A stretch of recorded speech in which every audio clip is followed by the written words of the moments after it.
Assalamualaikum warahmatullahi wabarakatuh. Salam dan bahagia Bapak dan Ibu guru hebat. Perkenalkan, saya Nurjana, CGP Angkatan 10, Kabupaten Deli Serdang.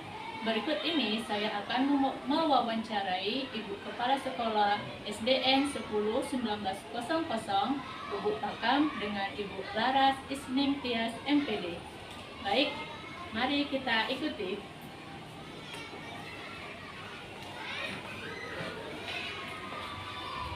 Assalamualaikum warahmatullahi wabarakatuh, Ibu. Waalaikumsalam warahmatullahi wabarakatuh. Ada yang bisa saya bantu? Iya, ini Ibu, bagaimana kabarnya Ibu? Alhamdulillah sehat.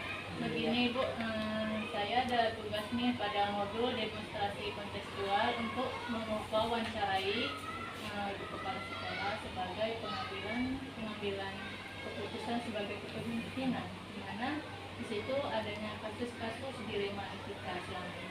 Boleh. Nah, ada beberapa pertanyaan yang ingin saya tanyakan Ibu. Yang pertama, selama ini bagaimana Ibu dapat mengidentifikasi kasus-kasus yang merupakan dilema etika atau bujukan moral? Iya. Dilema etika, ya itu permasalahan etika. Etika sama dengan tingkah laku. Iya. Ya, bisa kita katakan juga itu rujukan moral. Sepanjang ini memang kasus tersebut tidak begitu menonjol di sekolah kami, namun ketika terjadi misalnya dilema etika itu kami biasanya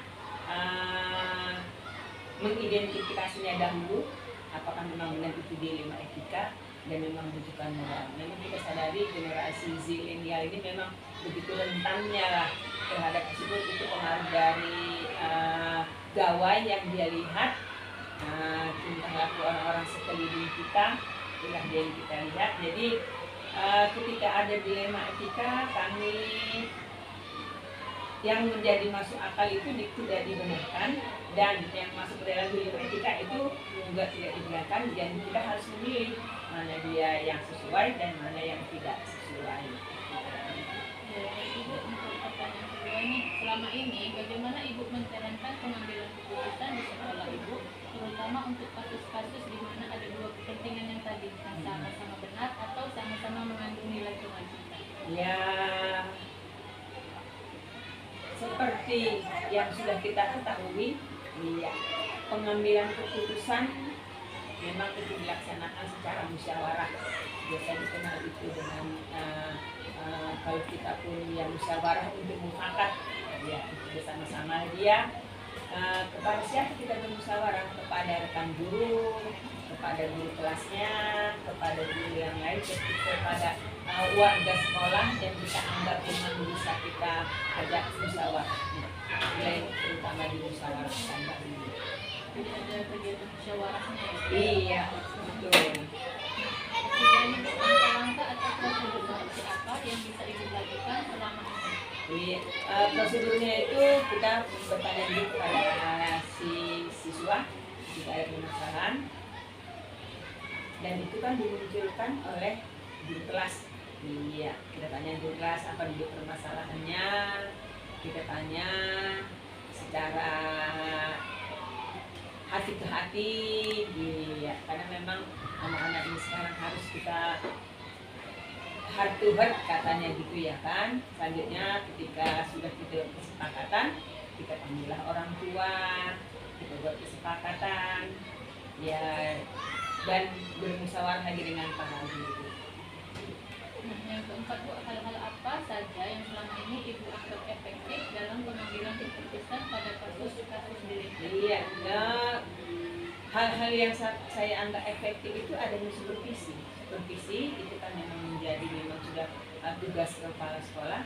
Melakukan supervisi apa kendala yang ada di proses pembelajaran, apa yang ada kendala di kelas, itu yang kita lakukan duluan, serta komunikasilah kita dengan para rekan guru.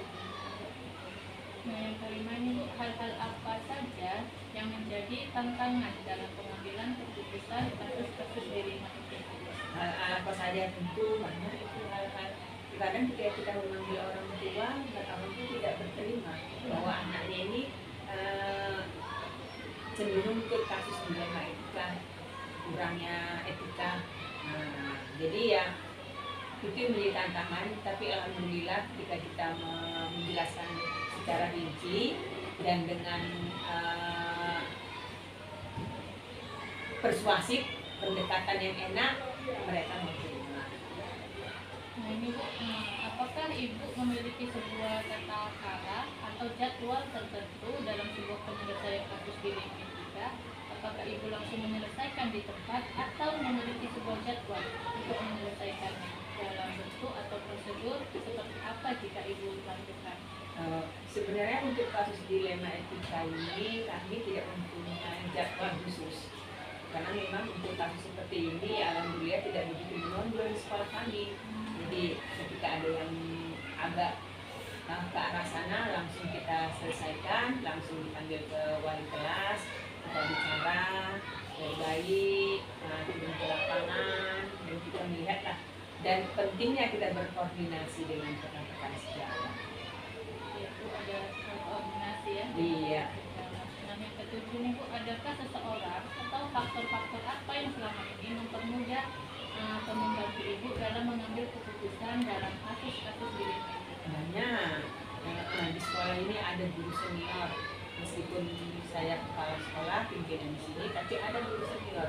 Guru senior itulah yang bisa kita mintai pendapat, karena apapun kiranya mereka lebih duluan di sini.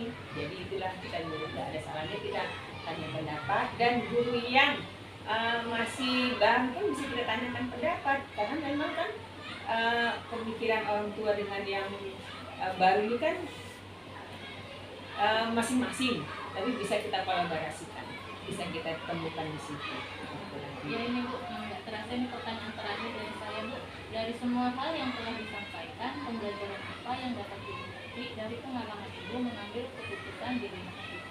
Ya, banyak yang kita dapatkan bahwa pelibatan seluruh komponen itu sangat membantu. Ya, warga sekolah juga sangat membantu, guru dan orang tua kedepannya untuk bisa menjadi patokan, bisa menjadi panduan, bisa menjadi panduan bahwa harus begini, harus begini. Bukan berarti kita ngikut apa kata mereka, tidak, tapi itu untuk lebih metode pembelajaran yang lebih menyenangkan di kelasnya, itulah dia. Ya Ibu, terima kasih untuk wawancara kali ini ya Ibu. Assalamualaikum warahmatullahi wabarakatuh. Waalaikumsalam, sukses ya.